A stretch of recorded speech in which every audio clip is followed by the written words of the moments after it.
స్వాగతం సుస్వాగతం. మనకి తెలంగాణ గవర్నమెంట్ మన ఇన్ఛార్జి మన జిల్లా ఇన్ఛార్జి మినిస్టర్ గారు గౌరవ మండలం భీమిగలు చేసాం. అవి తమకి ఇలాంటి షెడ్యూల్ కాపీ అందులో కార్యక్రమాలు ఇంతవరకు చేసిన కార్యక్రమాలు అంటే ఈరోజు మేడం గారు మిగతా కొంతమంది ప్రజాప్రతినిధులతో మేము ప్లెడ్జ్ చేసుకోవడం జరిగింది. కొంతమంది చెప్తున్నారు ఫాగింగ్ కాలే ఆ ఇష్యూ డిస్కస్ అయింది. ఇప్పుడు టెండర్ పెట్టాలి అవసరం లేదు కమిషనర్ గారు. You go for short tender notice లేదా యూ గో ఫర్ కొటేషన్. ప్రభుత్వం ఏం చేసింది, మాకు ఏం నిధులు వచ్చింది అది అడగడం ఈజీ అండి. మీరు యాజ్ కౌన్సిలర్గా యాజ్ కార్పొరేటర్గా మీరు ఏం చేశారో ఒకసారి ఆలోచించండి. సో ఇది ఒక సెల్ఫ్ ఇంట్రోస్పెక్షన్ సెషన్ లాగా మీరు దీన్ని భావించాలి. దీంట్లో మేమంటే ఆఫీసర్స్ అంటే ఒక ఫెసిలిటేటర్గా ఉంటాము. ప్రజాపాలన ఏంటంటే ఇది ప్రజల ద్వారా నడిపే పాలన. ఇప్పుడు 60 వార్డ్స్ ఉన్నాయి ఉదాహరణగా మీ కార్పొరేషన్లో. వార్డ్ నంబర్ 42లో ఒక రకం సమస్య ఉండవచ్చు, 2లో ఇంకొక రకం సమస్య ఉండవచ్చు. సో శానిటేషన్ పరంగా కూడా ఎక్కడైతే దోమల సమస్య ఎక్కువ ఉందో లేదా ఎక్కడైతే వాటర్ బాడీస్ ఎంక్రోచ్ అవుతా ఉన్నాయో ప్రతి ఒక్క వార్డ్కి ఒక యాజ్ అ కార్పొరేటర్గా యాజ్ అ కౌన్సిలర్గా మీరు ఒక ప్రణాళిక ఒక రూపురేఖ తయారు చేసి రావాలి. మీకు అందుబాటులో మీకు హెల్ప్ చేయడానికి వార్డ్ ఆఫీసర్స్ ఉంటారు, సంబంధించిన ఇంజనీరింగ్ ఆఫీసర్స్ ఉంటారు, టౌన్ ప్లానింగ్ ఆఫీసర్స్ ఉంటారు, మొత్తం పర్యవేక్షిస్తున్న ఏసీఎల్బీ గారు మరియు కమిషనర్ గారు ఉంటారు. సో మీ ఆ ప్లాన్ మీది ఉండాలండి. You are now like a CEO. మీరు ఒక కంపెనీకి ఎలా అయితే ఒక చీఫ్ ఎగ్జిక్యూటివ్ ఆఫీసర్ ఉంటారో మీరు అలా ఉన్నారు. సో మీ వార్డ్లో మీరు అభివృద్ధి చేస్తూ ఆకాశానికి తీసుకుపోతారా లేదా ఇంకా కిందకి పోతారా మీ చేతిలో ఉంటుంది. We're executors, we're not policy makers. So ఆ తేడా మీకు తెలిసి ఉండాలి. ఓకే, కొన్ని విషయాల్లో మీ దగ్గర వనరు లేదు, ఇప్పుడు ఏం చేయాలి? किसी भी मसले का हल नहीं आएगा. आप देखिए आपके यहाँ कितनी प्रॉपर्टीज है, आपने कितने ट्रेड लाइसेंस दिए पिछले 1 साल में? గత ఒక 5 సంవత్సరాల్లో ఎన్ని ట్రేడ్ లైసెన్సెస్ ఇచ్చాము? ఇప్పుడు మేము సంతాలు కావచ్చు లేదా ఇంకా ఏదైనా మీ దగ్గర ఉన్న అసెట్లు కావచ్చు. మొన్న మేము రాజీవ్ గాంధీ ఆడిటోరియం వెళ్ళాము. అది ఎంత మంచి అసెట్ మీకు, ఇన్ ద సిటీస్ హార్ట్ అన్నమాట. దాన్ని ఇంకా కొంత దాంట్లో పెట్టుబడి పెడితే ఎలా డెవలప్ చేసుకోవచ్చు. ఇప్పుడు ఒక రోజుకి 5,000 కిరాయి వస్తుంది. 5,000 is nothing, it is peanuts. उसमें थोड़ा काउंसिल से रेजोल्यूशन लेके మీరు మీ తరఫున కొంచెం పెట్టుబడి పెడితే మా తరఫున మేము మీకు సహాయం ఇస్తే ఇట్ విల్ బ్రహ్మాండంగా అవుతుంది. ఒక అసెట్ లాగా తయారైపోతుంది. ఎలా అయితే మనకి వరంగల్లో కాలేజీ ఉందో అదేవిధంగా వేరే వేరే కళా పార్టీలు ఉన్నాయో. So it will be a good asset.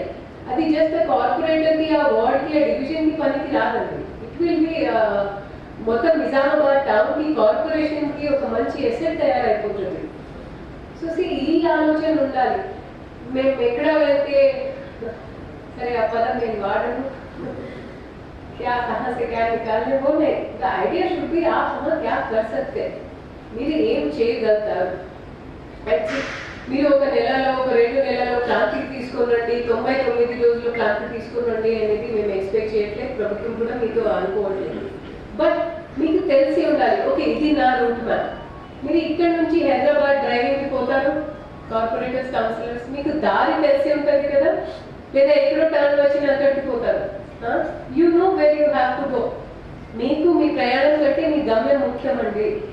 So where is your గమ్యం? నెక్స్ట్ 5 yearsలో, నెక్స్ట్ 1 yearలో నా పిట్ స్టాప్ ఎక్కడ, నెక్స్ట్ 2 yearsలో నేను ఎక్కడ నిల్చుంటా. సో ఈవెన్ నేను డివిజన్ వారిగా వార్డ్ వారిగా మీరే మనసులో ఒక ర్యాంకింగ్ పెట్టండి. నేను నా వార్డ్ కోసం ఇది చేశాను, నేను నా డివిజన్ కోసం ఇది చేశాను. మీరు వేరే వాళ్ళతో పోల్చుకుంటేనే you will be one of the best అనమాట. అండ్ నిజామాబాద్ మనం వేరే corporation except for GWMC and maybe parts of Khammam మనం కరీంనగర్ కంటే బెటర్ ఉన్నాము. కొత్తగా ఏర్పడిన నల్గొండ, మహబూబ్ నగర్, కొత్తగూడెం అన్నింటికంటే మనం బెటర్ ఉన్నాము. సో మనం అందరం బెటర్ ఉన్నామంటే రాజకీయం చేసుకోవడానికి కాదు, మన దగ్గర ఉన్న వనరుల్ని పెంచుకోవడానికి. ఆఫీసర్స్ ఎవరైతే బాధ్యత రేటుగా పనిచేస్తున్నారో, మీకు కావాలని ఇబ్బంది పెడుతున్నారో మా దృష్టికి తీసుకోండి. ఇప్పుడు మీ కమిషనర్ గారు is also the ACLB additional collector for local bodies. So Dileep just మీరు నిజామాబాద్ పరిమితి కాకుండా మీరు ఆర్మూర్ చూడాలి, బోధన్ చూడాలి, భీమ్గల్ చూడాలి. ఇక్కడ చేసిన కార్పొరేటర్లు, కౌన్సిలర్లకు మరియు ఈ అవగాహన సదస్సుకు ముఖ్య అతిథిగా చేసిన గౌరవ కలెక్టర్ గారికి, మేయర్ గారికి, బోధన్ భీమ్గల్ ఆర్మూర్ మేయర్ చైర్మన్లకు మరియు నిజామాబాద్ కార్పొరేషన్ డిప్యూటీ మేయర్ గారికి మరియు చెప్పడం జరిగింది. ఉత్సాహంగా కష్టపడి వీళ్ళంతా కూడా ఎన్నుకోబడ్డారు. అంత ఈజీగా గెలవలేదు. వీళ్ళంతా కూడా చాలామంది దాంట్లో ప్రజలకు సేవ చేయాలనే ఒక భావన ఎక్కువ ఉంది. ఏదైతే ప్రభుత్వం ప్రతిష్టాత్మకంగా ఈ 99 రోజుల ప్రజాపాలన ప్రగతి ప్రణాళిక ప్రారంభమైందో ఈ రోజుకు 7వ రోజు 8వ రోజు కార్యక్రమము మన షెడ్యూల్ ప్రకారం ఏదైతే చేస్తా ఉన్నామో అది ప్రజల దృష్టికి తీసుకెళ్ళకపోవడం అది రీచ్ అయితే లేదు మేడం. సో ప్లానింగ్ ప్రకారం అంటే మీరు అన్నట్లు ఈరోజు కార్పొరేటర్లు కానీ కౌన్సిలర్లు కానీ వారి భవిష్యత్తు అంటే ప్రజలకు సేవ చేయడానికి మీరు ఎన్నుకోబడ్డారు. చాలామంది ఆ లేదంలోనే ఉన్నారు. ఒకరిద్దరు కాకుండా కొద్దిమంది 5-10% పక్కన పెడితే వారికి డిపార్ట్మెంట్ నుంచి కూడా సహకారం బాగా జరగాలి మేడం. ఎందుకంటే వాళ్ళు జెన్యున్ ఇష్యూస్ తీసుకెళ్ళినా కానీ సీనియర్లు ఉన్నారు ఇక్కడ, వారు అన్నీ కూడా స్లోగా మూవ్ కావడమో లేదా సహకరించకపోవడమో, ముఖ్యంగా ప్రజలకు కావాల్సింది శానిటైజేషన్, దాని మీద ఎక్కువ ఫోకస్ పెట్టాలని ఈ కమిషనర్ గారికి మరియు చైర్మన్ గారికి నేను కోరుతా ఉన్నా. ముఖ్యంగా కమిషనర్లకు ప్రజలకు ఫస్ట్ ఆఫ్ ఆల్ శానిటైజేషన్, దాంట్లోనే చాలా సమస్యలు ఉన్నాయి మేడం. ఇలా అంటే కౌన్సిల్లో చాలామంది మాట్లాడడానికి మాకు కూడా సిద్ధంగా ఉన్నారు ఇక్కడ. ఎందుకంటే ఇది ట్రైనింగ్ క్లాసెస్ కనుక స్టాఫ్ అటెండెన్స్, ఎందుకంటే గత 2 సంవత్సరాల నుంచి నేను చూస్తూ ఉన్నాను.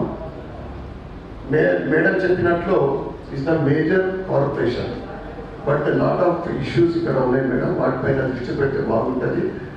ఈ అవగాహన సదస్సులో మీరందరూ కూడా ఈరోజు వాళ్ళు ఎక్స్ప్లెయిన్ చేస్తారు. ప్రతి ఒక్కరు మున్సిపల్ యాక్ట్ బుక్ని కూడా చదవాలని నేను కోరుతా ఉన్నా. మరొకసారి ఈ కార్యక్రమంలో పాల్గొన్న ప్రతి ఒక్కరికి కూడా ధన్యవాదాలు చెప్పుకుంటూ భారత్ మాతా జై.